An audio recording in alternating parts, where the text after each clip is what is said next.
مجھے کوفہ والو مسافر نہ سمجھو،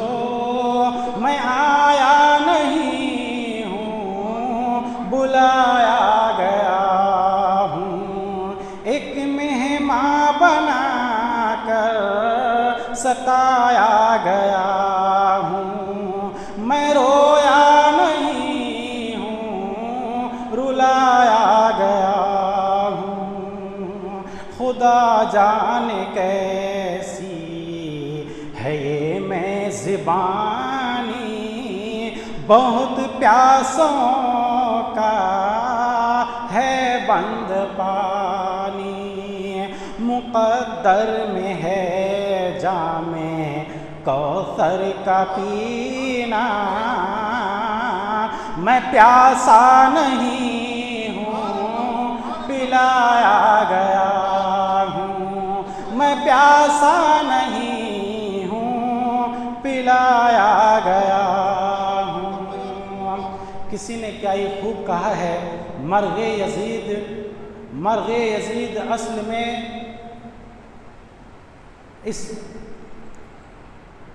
مرغ یزید اصل فاطمہ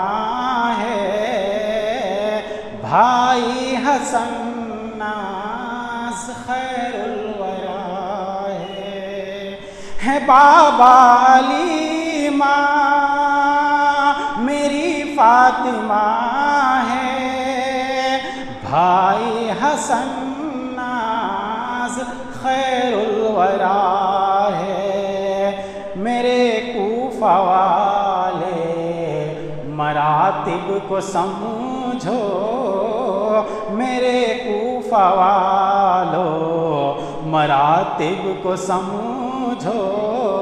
امام مقدس بنایا گیا ہوں، جو جھکتا تھا سر بارگاہ خدا میں،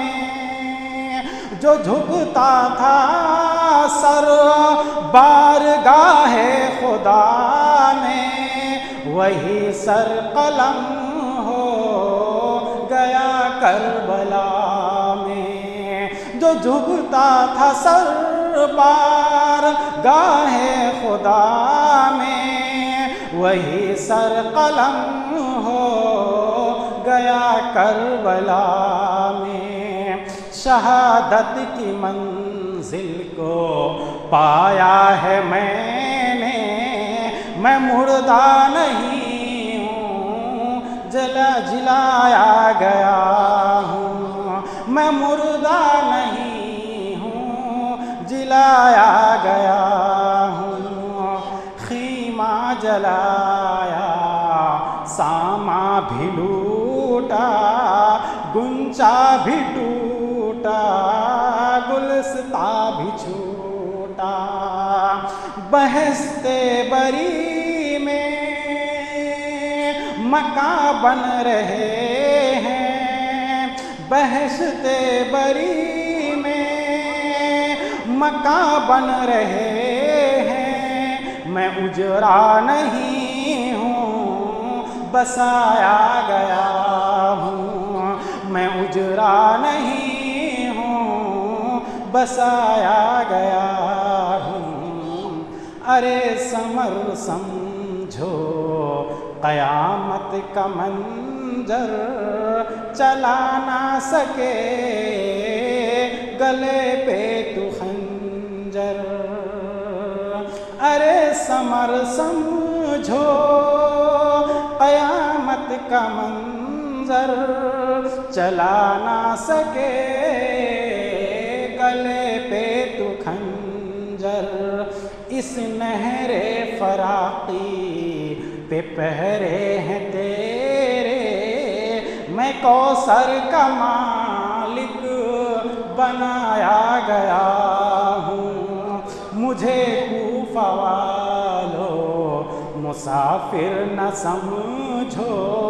میں آیا نہیں ہوں بلایا گیا ہوں۔ بلا تاخیر اب آپ حضرات کے سامنے معرکہ کربلا شہید اعظم حضرت امام حسین رضی اللہ تعالیٰ عنہ پر روشنی ڈالنے کے لیے حضرت علامہ و مولانا مفتی عمران صاحب نقشبندی مدرس مدرسہ ابو الخیر نقشبندیہ تشریف فرمائیں گے اور آپ اپنے نورانی بیانات سے ہم سب کے دل کو منور مجلہ فرمائیں گے۔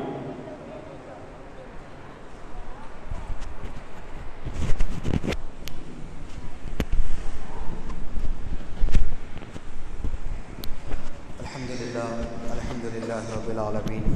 والصلاة والسلام علی سید الانبیاء والمرسلین وعلی آلہ الطیبین الطاہرین واصحاب الاکرمین اجمعین، اما بعد فاعوذ باللہ من الشیطان الرجیم، بسم اللہ الرحمن الرحیم۔ وَلَنَبْلُوَنَّكُمْ بِشَيْءٍ مِّنَ الْخَوْفِ وَالْجُوعِ وَنَقْصٍ مِّنَ الْأَمْوَالِ وَالْأَنفُسِ وَالثَّمَرَاتِ صدق اللہ العظیم وصدق رسولہ النبی الامین الکریم ونحن علی ذلک لمن الشاہدین والشاکرین۔ ان اللہ وملائکتہ یصلون علی النبی یا ایھا الذین آمنوا صلوا علیہ وسلموا تسلیما۔ اللہم صل علی سیدنا ونبینا وحبیبنا مولانا محمد وعلی آلہ واصحابہ افضل صلواتک وعدد معلوماتک وبارک وسلم۔ محترم حاضرین سامعین کرام، السلام علیکم ورحمۃ اللہ وبرکاتہ۔ اللہ تعالیٰ کے بے انتہا حمد و ثنا ہے جو سارے عالم کا رب ہے،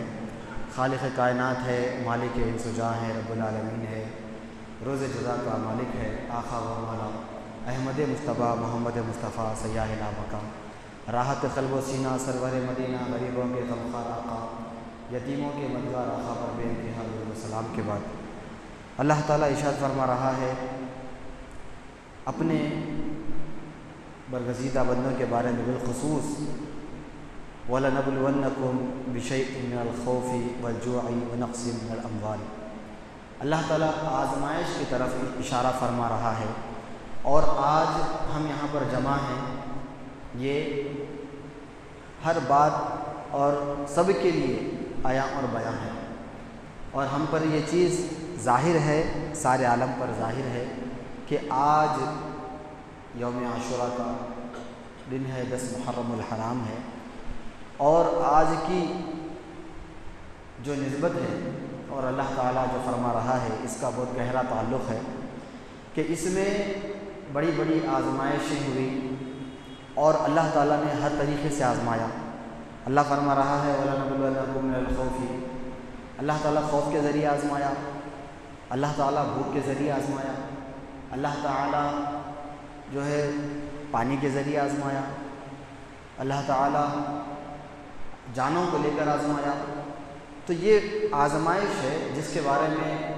علماء محدثین مفسرین ارشاد فرماتے ہیں کہ شہادتیں تو بہت ہیں، شہداء بہت ہیں، کئی قسم کی شہادتیں ہیں، اور شہید کے کئی مرتبے ہیں، کئی مراتب ہیں، لیکن سارے شہداء میں اور سارے مرتبوں میں سب سے بڑا مقام و مرتبہ جن کو ہم شہید اعظم کہتے ہیں، تو شہید اعظم اس مناسبت سے کہتے ہیں کہ اللہ فرما رہا ہے وَلَنَبْلُوَنَّكُمْ بِشَيْءٍ مِّنَ الْخَوْفِ وَالْجُوعِ وَنَقْصٍ مِّنَ الْأَمْوَالِ وَالْأَنفُسِ وَالثَّمَرَاتِ وَبَشِّرِ الصَّابِرِينَ۔ یعنی اللہ تعالیٰ جو ذکر فرما رہا ہے کہ میں خوف طاری کر کے آزماؤں گا، خوف طاری کر کے، بھوک طاری کر کے، جان کو لے کر، جان مال سب کو اللہ تعالیٰ ہر طریقے سے آزمایا، جس کو امام جو ہے ابو حنیفہ رضی اللہ عنہ اور بڑے بڑے محدثین اس واقعے کربلا کو الگ الگ طریقے سے بیان فرما رہے ہیں۔ اور یہ آزمائش شہید اعظم امام حسین فاتح خیبر نواس رسول کے بارے میں یہاں پر یہ بات جو ہے ہمارے کو اشارہ دیتی ہے، جس کے بارے میں پیارے نبی صلی اللہ علیہ وسلم نے پہلے ہی خبر دے دی، پہلے ہی ارشاد فرما دیا کہ جس کے بارے میں حضرت ابن عباس رضی اللہ تعالیٰ عنہ بیان فرما رہے ہیں کہ آپ دیکھ رہے ہیں کہ پیارے نبی صلی اللہ علیہ وسلم کے آنکھ سے آنسو جاری ہیں۔ پوچھا یا رسول اللہ کیا ماجرا ہے؟ آپ نے فرمایا کہ میں میرے حسین کے اس مقام کو دیکھ رہا ہوں جہاں پر میری امت کے لوگ میرے لخت جگر کو شہید کرنے والے ہیں۔ ابن عباس فرما رہے ہیں، اور آپ کا فرمانا دیکھ رہے ہیں کہ آپ صلی اللہ علیہ وسلم کی آنکھ سے آنسو جاری ہیں۔ میرے آقا غمگین ہیں کہ میرے لخت جگر کو دھوکہ دے کر، میرے لخت جگر کو بلا کر تکلیفیں، ایذا اور ساری آزمائشیں جس کو اللہ بیان فرما رہا ہے، وہ ساری آزمائشوں کے بعد بھی آپ کا ایمان ذرہ برابر بھی نہیں ڈگمگایا کہ امام حسین نے بتا دیا ساری دنیا کو کہ پیارے نبی صلی اللہ علیہ وسلم بشارت پہلے ہی خبر دے رہے ہیں، پہلے ہی ارشاد فرما رہے ہیں کہ میری امت کے لوگ میرے لخت جگر کو شہید کرنے والے ہیں۔ اور اس کو علماء محدث مفسرین اللہ کے کلام کے ذریعے سے فرما رہے ہیں، بل احیاء عند ربهم یرزقون بل احیاء ولکن لا تشعرون۔ اللہ فرماتا ہے کہ تم شعور نہیں رکھتے، وہ زندہ ہے۔ اللہ کیا فرما رہا ہے؟ وہ زندہ ہے، اللہ انہیں رزق دیتا ہے۔ ہاں، تو یہ ساری چیزیں ہیں۔ تو پیارے نبی صلی اللہ علیہ وسلم نے امام حسین کے غم میں آنسو بہا کر ساری امت کو بتا دیا کہ میرے حسین کے میں غم میں ہوں، تو میرے حسین کا غم، میرے حسین کی مصیبت میری مصیبت ہے، میرے حسین کی اوپر جو آفت ہے وہ میری آفت ہے، میرے حسین کی تکلیف میری تکلیف ہے، میرے حسین کی بھوک میری بھوک ہے، میرے حسین کی پیاس میری پیاس ہے۔ میرے آقا و مولا اتنا چاہتے تھے کہ جب امام حسن اور حسین چھوٹے ہیں، ابھی معصوم ہیں، اور آپ دوڑتے ہوئے سرور انبیاء کی بارگاہ اقدس میں تشریف لاتے ہیں اور کہتے ہیں نانا جان کہ آج عید کا دن ہے اور سب کے پاس سواریاں ہیں، سب کے پاس گھوڑے ہیں، ہاتھیاں ہیں، نانا جان ہمارے پاس کوئی سواری نہیں ہے، قربان ہو جائیں۔ جیسے ہی معصوم بچے یہ لفظ کہتے ہیں، فوراً سرور انبیاء امام حسن کو ایک کاندھے پر بٹھا لیتے ہیں اور امام حسین کو ایک کاندھے پر بٹھا لیتے ہیں اور کہتے ہیں کہ اے حسن تم میرے سر کے آدھے بال پکڑ لو، اے حسین تم میرے سر کے آدھے بال پکڑ لو۔ اس کے بعد لے کر باہر نکلتے ہیں تو فاروق اعظم عمر بن خطاب کی نظر پڑتی ہے، تو آقا کہتے ہیں یا رسول اللہ ماشاء اللہ سواری کتنی بہترین ہے۔ تو آپ کہتے ہیں کہ اے عمر یہ تو دیکھو کہ سوار ہونے والے بھی کتنے خوبصورت ہیں۔ اے عمر یہ تو دیکھو کہ سوار ہونے والے کتنے قربان ہو جائیں۔ آقا و مولا جن کی ذری تکلیف برداشت نہیں کر سکتے تھے، جن کے لیے ذرے سی آہ بھی میرے آقا برداشت نہیں کر سکتے، اتنا زیادہ آقا و مولا دونوں کو چاہتے تھے، یہاں تک محدثین فرماتے ہیں کہ جب امام حسن اور حسین دونوں ایک جگہ جمع ہو جاتے تو ان دونوں کے اندر سرور انبیاء کی جھلک نظر آتی۔ امام حسن حسین جب دونوں مل جاتے تو سرور انبیاء آقا و مولا کی پیاری پیاری جھلک نظر آنے لگ جاتی۔ ایسے لخت جگر کو آقا چاہتے ہیں۔ ہاں، آقا و مولا عبادت کر رہے ہیں اور امام حسن حسین آقا کے بارگاہ میں آئے اور آ کر فوراً جیسے آقا مولا سجدے میں عبادت کے لیے چلے گئے، فوراً امام حسین چڑھ کر میرے آقا و مولا کی پیٹھ مبارک پر بیٹھ گئے۔ اللہ اکبر۔ جیسے ہی پیٹھ مبارک پر بیٹھے تو محبت کیا چیز ہے، میرے آقا کی جو محبت امام حسن حسین سے تھی، کتنا چاہتے تھے میرے آقا و مولا، وہ معصوم کی ذرا سی تکلیف میرے آقا دینا نہیں چاہتے تھے کہ امام حسین میرے لخت جگر حسن حسین کو اتنی بھی تکلیف میرے آقا کو گوارا نہیں تھی۔ جب آقا کو گوارا نہیں تھی تو اللہ کو بھی گوارا نہیں تھی۔ تو اس میں آقا و مولا نے کیا کیا؟ سجدہ طویل ہو گیا، سجدہ طویل ہو گیا، اس وقت تک طویل ہوا جب تک کہ امام حسین خود سرور انبیاء کے پیٹھ سے نہیں اتر جاتے۔ قربان ہو جائیں میرے آقا، قربان ہو جائیں، آپ کا غم ہمارا غم ہے، میرے آقا آپ کی مصیبت ہماری مصیبت ہے، آپ کی تکلیف ہماری تکلیف ہے، کیونکہ امام حسین لخت جگر کو میں آگتا چاہتے ہیں کہ دوران عبادت سجدے کی حالت میں پیٹھ سے آپ کو اتارنا اور اٹھنا بھی گوارا نہیں کرتے، اگر میں اٹھ جاؤں تو میرا حسین گر جائے گا اور اس کو تکلیف پہنچے گی، لہٰذا میرے حسین کو میں گرانا اور تکلیف دینا بھی نہیں چاہتا، لہٰذا اللہ کی عبادت میں سجدے کو آپ طویل ہی کرتے چلے گئے۔ سجدہ کیے اللہ کے لیے، عبادت ہو رہی ہے،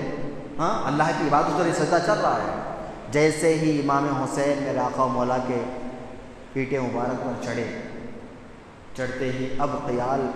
میں یہ آیا کہ اب میرا لخت جگر اگر میں اٹھ جاؤں تو لخت جگر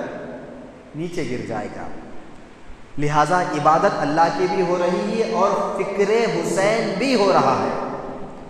عبادت اللہ کی چل رہی ہے اور فکر حسین بھی ہے اور محبت حسین بھی ہے اور درد تکلیف کے عالم کو سمجھ محسوس کر رہے ہیں، میرے آقا و مولا کے گرنے بھی نہیں دیتے اور عبادت بھی کر رہے ہیں اور سجدے کو طویل بھی کر رہے ہیں اور سجدے سے اٹھ بھی نہیں رہے ہیں تاکہ تکلیف نہ ہو جائے، لیکن میرے آقا و مولا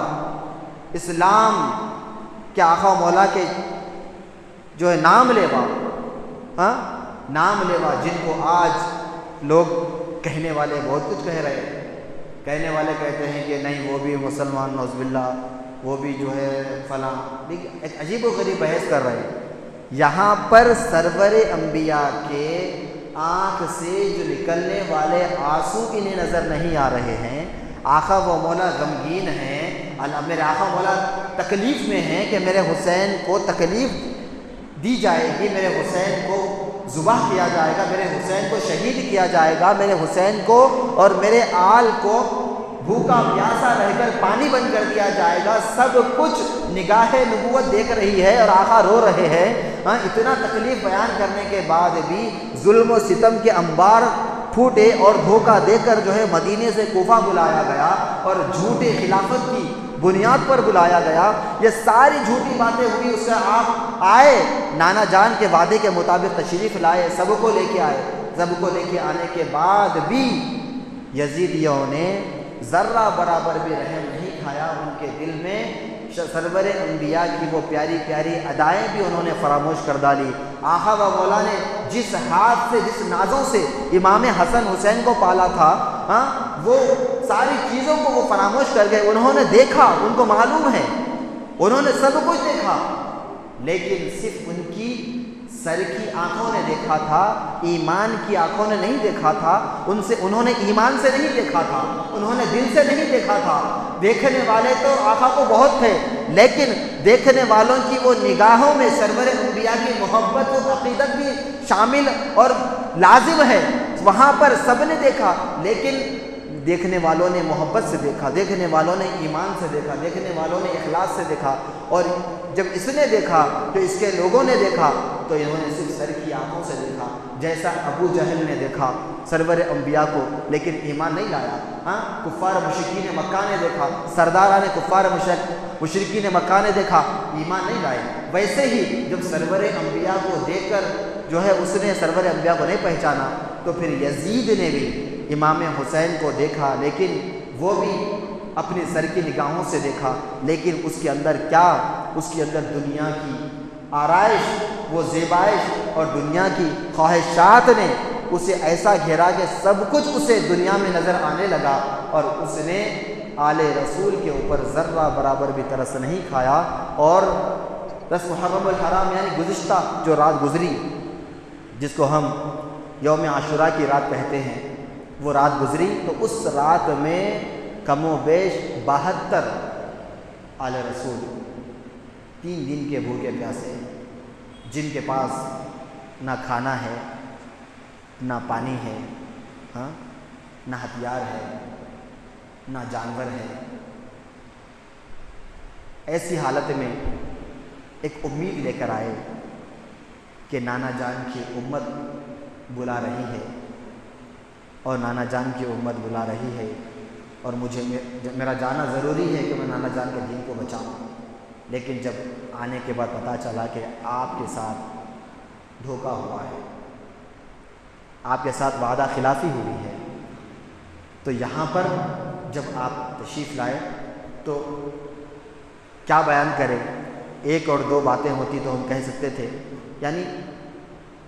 جس کو ہم اگر بیان کرنے بیٹھیں گے کھول کھول کر تو پھر یہ وقت بھی بس نہیں ہوگا۔ اتنی بڑی آزمائش ہے کہ ہمارے آنکھ سے آنسو چلتے رہیں گے اور جسم پہ رونگٹے کھڑے ہو جائیں گے۔ اتنی بڑی بڑی مصیبتیں ہیں اور ایسے ایسے الفاظ ہیں کہ اتنا سب ہونے کے بعد بھی یزیدیوں کے اندر ذرہ برابر بھی جو ہے اللہ کا خوف پیدا نہیں ہوا۔ سرور انبیاء کی ذرے تھی، انہوں نے اللہ اس کے رسول سے ذرہ برابر انہوں نے غیرت نہیں کی، ہاں ذرہ برابر نہیں کی۔ تو ہم تو یہ کہتے ہیں کہ یزید نے جو سوچا وہ سیاسی طور پہ سوچا، اور یزید کی جو بھی سوچ تھی وہ جنگ تھی، وہ اپنی مطلب اور مفاد اور اپنی خود غرضی اور دنیا کی شان و شوکت کے لیے اس نے یہ کام کیا۔ واضح ہے یہ چیز، اب اس کے اندر اور کوئی غیر ضروری خلاصہ کرنے کی ضرورت نہیں ہے۔ ہاں سرور انبیاء سے اگر خدا کی قسم سچی محبت ہوتی تو پھر امام حسین سے بھی سچی محبت ہوتی، آل رسول سے بھی سچی محبت ہوتی، اور قاتل امام حسین سے خود بخود آپ کے دل میں نفرت پیدا ہو جاتی، کیونکہ ظاہر سی بات ہے وَمَن يَقْتُلْ مُؤْمِنًا مُتَعَمِّدًا فَقَدْ كَفَرَ۔ ہاں اللہ فرماتا ہے جو کوئی ایک مومن کو جان بوجھ کر قتل کرتا ہے وہ کافر ہے۔ جو کوئی مومن کو جان بوجھ کر قتل کرتا ہے وہ کیا ہے؟ کافر ہے۔ اللہ کا حکم ہے۔ تو یہاں پر ہم غور کرنے والی بات ہے کہ سرور انبیاء کے وہ آنکھ سے نکلنے والے آنسو، اور سرور انبیاء نے جس نازوں سے امام حسن حسین کو پالا، ہاں بڑا کیا، اس کے بعد آپ رو رہے ہیں کہ میرے لخت جگر کو میری امت کے لوگ قتل کریں گے۔ تو یہ وہ مبارک جو آزمائشوں والا مہینہ ہے، اور جس کے بارے میں علماء محدث فرماتے ہیں کہ جو داستان ہے یہ اتنی مبارک داستان ہے کہ جس کی انتہا اسماعیل ہے تو ابتدا حسین ہے۔ تو اسلام کی جو داستان ہے ساری قربانیوں پر ہے، سب آزمائشوں پر ہے، کہ انتہا اگر اسماعیل علیہ السلام پر ہو رہی ہے تو ابتدا پھر حدیث جو ہے حسین علیہ السلام سے ہو رہی ہے، حسین ابن علی سے ہو رہی ہے۔ تو یہاں پر یہ آزمائش کے وقت جو اللہ فرما رہا ہے وَلَنَبْلُوَنَّكُمْ بِشَيْءٍ مِّنَ الْخَوْفِ وَالْجُوعِ وَنَقْصٍ مِّنَ الْأَمْوَالِ وَالْأَنفُسِ وَالثَّمَرَاتِ۔ اس کے بعد اللہ تعالیٰ کا فرمان بڑی آزمائشوں کے بعد وَبَشِّرِ الصَّابِرِينَ، علیہ وسلم آپ خوشخبری سنا دیجئے صبر کرنے والوں کے لیے۔ تو یہاں پر جو آخر و مولا بات، اہم بات جو بتانا چاہتا ہوں میں کہ اللہ نے کیا فرمایا، بَلْ أَحْيَاءٌ وَلَٰكِن لَا تَشْعُرُونَ، بَلْ أَحْيَاءٌ وَلَٰكِن لَا تَشْعُرُونَ، وہ زندہ ہیں تمہیں اس کا شعور نہیں ہے۔ اور آخر کیا فرماتے ہیں، اگر آپ مرحومین کے پاس سے گزرو تو کیا کرنا ہے، سلام کرنا ہے۔ جب سلام کرنا ہے تو اسلام میں اللہ اس کے رسول نے جب سلام کا حکم دیا کہ مرحومین کو سلام کرو قربان ہو جائیں، تو سلام کا حکم کون دے رہے ہیں؟ اللہ اس کے رسول دے رہے ہیں۔ جب اللہ اس کے رسول سلام کا حکم دے رہے ہیں تو اس کا مطلب اللہ کے بندے اکثر و بیشتر نہیں سمجھے کہ اللہ اس کے رسول صلی اللہ علیہ وسلم خالی برائے نام ایسے خالی سلام کر دو بولے۔ فرمان الہی، فرمان مصطفیٰ کے پیچھے بہت بڑے بڑے راز ہیں۔ ہاں اللہ واضح فرماتا ہے بَلْ أَحْيَاءٌ وَلَٰكِن لَا تَشْعُرُونَ، وہ زندہ ہے تمہیں شعور نہیں ہے۔ زندہ ہے تو ہی اللہ فرما رہا ہے، فرما رہے ہیں کہ سلام کرو مرحومین کو۔ تم سلام کرتے ہو تو تمہارا سلام پہنچتا ہے اور وہ تمہارے سلام کا جواب بھی دیتے ہیں، لیکن تم سن نہیں سکتے۔ سلام کا جواب دیتے ہیں، اور یہ بات سارے امت مصطفیٰ، سارے عالم کے مسلمانوں کے لیے غور کرنے والی بات ہے۔ جو بھی اپنے اپنے طریقے سے جو بھی سوچتے ہوں گے کہ ان کے سامنے اللہ کا کلام 1400 سال سے کہہ رہا ہے کہ بَلْ أَحْيَاءٌ وَلَٰكِن لَا تَشْعُرُونَ، وہ زندہ ہیں تم شعور نہیں رکھتے۔ 1400 سال سے اللہ کا کلام کہہ رہا ہے کہ وہ زندہ ہیں، اور پوچھنے والے ہم پوچھ رہے ہیں کہ پھر وہ سلام کیوں کرنا، اگر ہم سوال کر دیے تو نہیں، وہ تو خالی کرنا ہے، کیسی جاہلانہ بات ہے، وہ تو اپنے دل سے بول رہے ہیں، وہ تو خالی کرنا ہے۔ ارے بھائی آپ جو کرنا ہے بول رہے ہیں، وہ نہ حدیث میں ہے، نہ قرآن میں ہے، نہ کہیں میں بھی نہیں ہے، کسی کی زندگی میں نہیں ہے۔ نہ علماء کا قول ہے، نہ محدثین کا قول ہے، نہ مفسرین کا قول ہے، کس کا بھی قول نہیں ہے ہاں؟ لیکن آپ اپنی بات کو منانے کے لیے اللہ کے کلام کو فراموش کر دے رہے ہیں، سرور انبیاء کے فرمان کو فراموش کر دے رہے ہیں آپ اپنی ایک بے بنیاد بات کو منانے کے لیے۔ سلام کیوں کر رہی ہیں؟ پھر آپ بول رہے ہیں ان کو سلام، چلیے سلام پہنچ رہا ہاں، سلام پہنچ رہا، اوکے، عیسیٰ علیہ السلام نہیں پہنچ رہا کرتے ہاں، عیسیٰ علیہ السلام نہیں پہنچ رہا کرتے، تلاوت قرآن نہیں پہنچ رہی،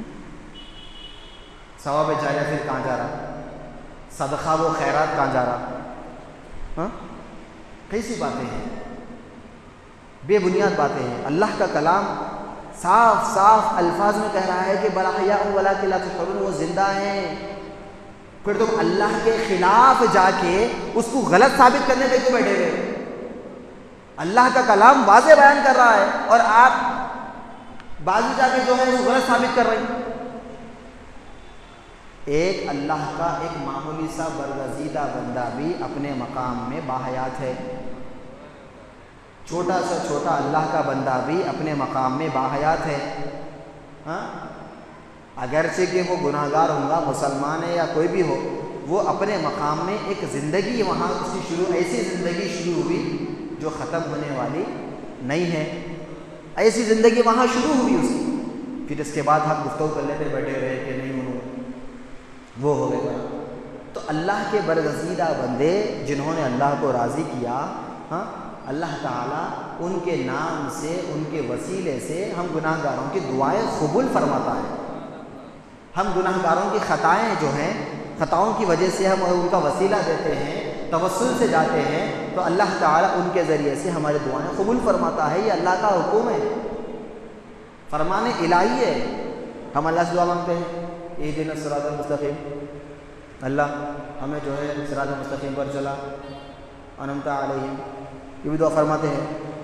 تو ان لوگوں کے راستے پر چلا۔ آگے ارشاد ہوتا ہے قرآن کریم میں ان نبیین و صدیقین و شہداء و صالحین، ہاں ان کے راستے پر چلا، یہ دعا فرماتے ہیں ہم اللہ سے ہاں؟ تو ان کے راستے پر ہم اللہ سے دعا فرمائیں، یعنی چلانے کی ہم جب بات کر رہے ہیں تو ظاہر سی بات ہے کہ ان کی ساری زندگی جو بھی ہے یہ توسل ہے ہی نہیں ہے۔ اللہ کا کلام ہم دعا کر رہے ہیں تو نام کس کا لے رہے ہیں؟ صراط مستقیم انعام والوں کے نام لے رہے ہیں، یعنی ان کے وسیلے سے اللہ سے دعا کر رہے ہیں، ان کا توسل ہے یہ، ان کا ذکر توسل ہے، ان کا ذکر ذریعہ ہے، ان کا ذکر وجہ ہے، اللہ کے بارگاہ میں دعا مانگنے کا سلیقہ اور طریقہ ہے۔ تو یہ بہت اہم بات ہے جس کے بارے میں اللہ تعالیٰ آج کے دن کی مناسبت سے ہم یہاں موجود ہیں، اور یہ ہمارا موجود رہنا، ہمارا بیٹھنا، ہمارا آنا، یہ ایک اتنی بڑی مبارک محفل ہے جس کے ہم آقا کی یاد میں ہم یہاں بیٹھے ہیں، امام حسین کی یاد میں بیٹھے ہیں ہاں؟ ہم بھی غمگین ہیں، لیکن ہم سنت کے مطابق غمگین ہیں۔ ہم سرور انبیاء غمگین تھے، آنکھ سے آنسو جاری ہیں، میرے آقا مولا فکر حسین میں ہیں اور کہہ رہے ہیں کہ میرے لخت جگر کو میری امت کے لوگ شہید کرنے والے ہیں۔ تو یہ جو فکر ہے، ہم اگر غمگین ہیں تو اسلام میں شرعی طور پر غم کیسا ہو کہ بس بندہ انسان اپنے آپ میں ہو اور آنکھ سے آنسو جا رہے ہیں، یہ اس کی اجازت ہے، بالکل انسان اس کو روک نہیں سکتا۔ انسان جب اس کا دل بھر جاتا ہے تو وہ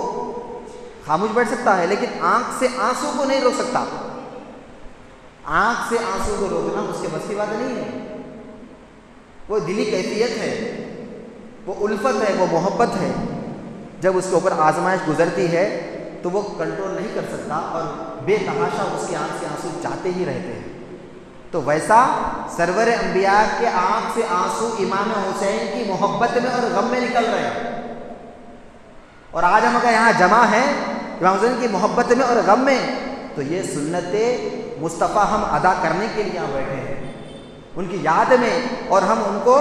اس مبارک محفل کا ثواب پہنچا رہے ہیں، اور اللہ سے ہم دعا کرتے ہیں کہ میرے مولا ہم امام حسین کی محبت میں یہاں بیٹھے ہیں، میرے مولا سرور انبیاء کی محبت میں ہم یہاں بیٹھے ہیں، تجھ کو اور تیرے حبیب کو راضی کرنے کے لیے یہاں بیٹھے ہیں۔ اس مبارک محفل کے طفیل میں میرے مولا کریم سارے محفل مجلس کے مسائل کو آسان فرما۔ میرے مولا امام حسین کے وسیلے سے یہاں بیٹھنا جتنے بھی میرے حاضر مجلس ہیں، شہدائے کربلا کے وسیلے سے میرے مولا ہم سب کے ہر آفتوں بلاؤں مصیبتوں کو جو ہے ختم فرما، دور فرما میرے مولا، اور ہمارے دلوں میں امام حسین کی محبت اور آل رسول کی محبت، اور ہماری نسلوں میں امام حسین آل رسول کی محبت میرے مولا روز قیامت تک جاری و ساری فرما۔ میرے مولا ہم سب مسائل کو آسان فرما اور مبارک محفل کو ہمیشہ سجانے کی توفیق عطا فرما۔ وما علینا الا البلاغ۔